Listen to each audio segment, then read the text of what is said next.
একজন কৃষক একজন ছাগলের রাখালকে আরব দেশে জিজ্ঞেস করা হয়েছিল, আল্লাহ যে আছে এর কোন প্রমাণ তুমি কি দিতে পারবা?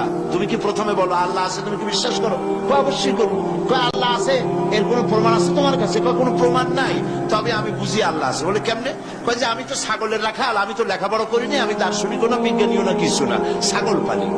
আমি চিন্তা করি ছাগলে খায় ঘাস আর পায়খানা করে কতগুলো ক্যাপসুলের মতো ট্যাবলেট।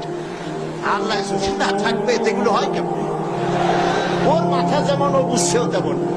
কথা বুঝতে পেরেছে?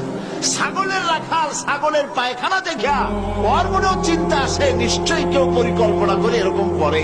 কিন্তু ইউনিভার্সিটিতে কিছু সংখ্যক শিক্ষক আছেন জনগণের 12 কোটি মুসলমানের পয়সা দিয়া বেতন খায় আর বলে আল্লাহ নাই।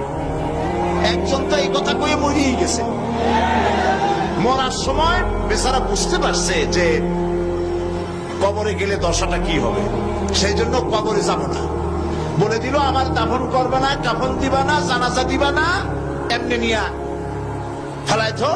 তারপরে কি বলে মেডিকেল কলেজে দিয়ে দিও, ছেলেরা আমাকে অপারেশন করিয়া কাটাছেড়া করে অপারেশন শিখবে।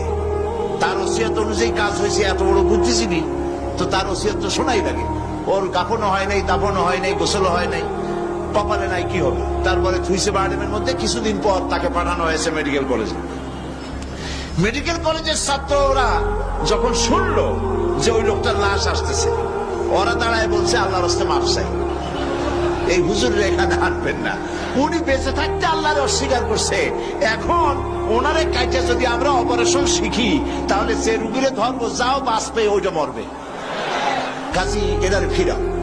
এরপরে নিয়া কোনো জায়গায় নিল না, আবার নিয়া বার্ডেমের ডিপ ফ্রিজের মধ্যে রেখে দিছে। আমার এখন চিন্তা হয়েছে যে এই লাশটারে যদি এখন রাস্তায় ফেলায় দেয়, কুত্তাও খাবে না। কারণ আমার দেশের কুত্তা, আমার দেশের কুকুরেরা এতটা অভদ্র না যে কুকুরে এত পুরানা বাসি লাশ খাওয়ার মতো আমাদের কুকুর এত বেয়াদব হয় নাই, এতটা অসভ্য হয়ে পারে না।